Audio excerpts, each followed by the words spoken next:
Ready? Let's go. 하나, 둘, 셋. Hai semuanya, di video sebelumnya aku sudah menjelaskan struktural genetik pada karya susastra yakni pada film karangan Onet Aditya Rislan yang berjudul Sang Prawira. Nah, pada video kali ini aku akan menjelaskan teori mimetik pada karya susastra yakni puisi karangan Taufik Ismail yang berjudul Karangan Bunga. Sebelum kita membahas teori mimetik pada karya susastra ini, kita harus tahu dulu apa itu teori mimetik.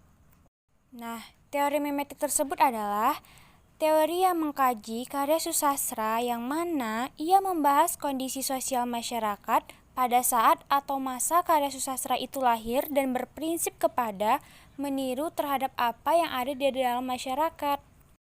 Puisi Karangan Bunga adalah puisi karya Taufik Ismail yang ditulis pada tahun 1966 dalam kumpulan puisi Tirani dan Benteng, yang mana jika dikaji lebih dalam, puisi ini memiliki makna yang dalam terutama dalam bidang demokrasi.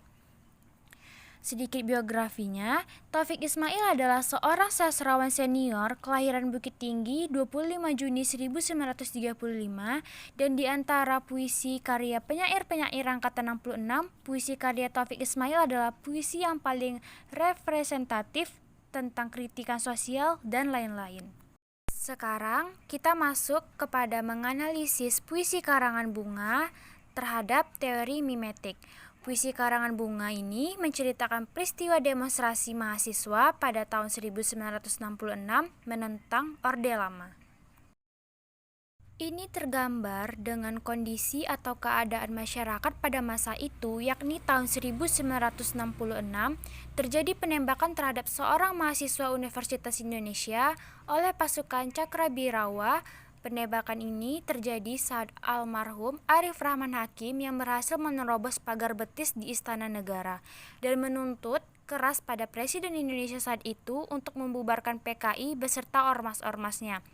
Tuntutan mahasiswa yang tak dipenuhi oleh Presiden ini membuat suasana semakin pecah dan berujung pada tertembaknya almarhum Arif Rahman Hakim.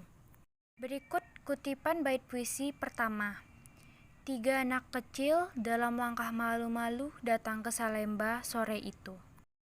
Pada bait pertama dalam puisi Karangan Bunga ini, penyair tampak menggambarkan kalimat-kalimat dalam puisi ini memiliki makna yang sangat berbeda dari tulisan harfiahnya. 3 anak kecil adalah simbol Tritura yang diteriakkan oleh rakyat karena Indonesia telah terlalu lama tunduk pada pemerintahan Soekarno dan takut untuk berubah, atau inilah yang dilambangkan dalam langkah malu-malu. Sementara Salemba adalah simbol perjuangan rakyat karena pada waktu itu dijadikan markas kami.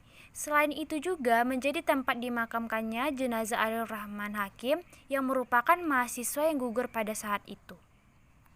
Kutipan bait puisi yang kedua. Ini kami dari bertiga, pita hitam pada karangan bunga, sebab kami ikut berduka bagi kakak yang ditembak mati siang tadi.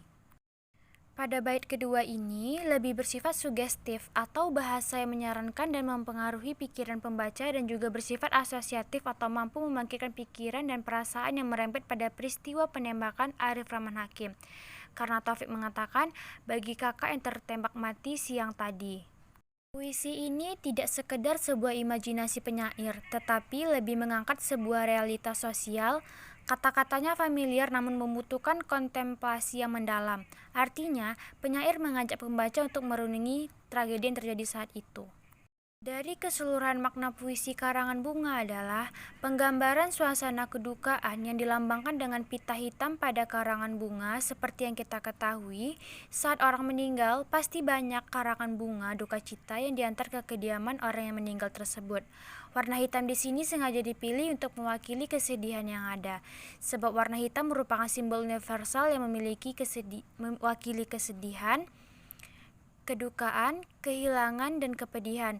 Dan penggambaran Arif Rahman sebagai kata kiasan kakak adalah memiliki kedekatan atau seolah-olah sebagai seorang kakak yang melindungi adik-adiknya. Seperti yang kita ketahui, Arif sedang memperjuangkan nasib bangsa Indonesia menentang Orde Baru pada saat itu, dan penyair seperti memberikan karangan bunga melalui puisi ini atas kesedihannya telah gugur pahlawan Ampera.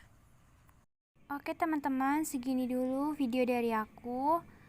Jangan lupa like, komen, dan subscribe. Dan jangan lupa berikan komentar dan tanggapan kalian tentang video ini ya. Terima kasih.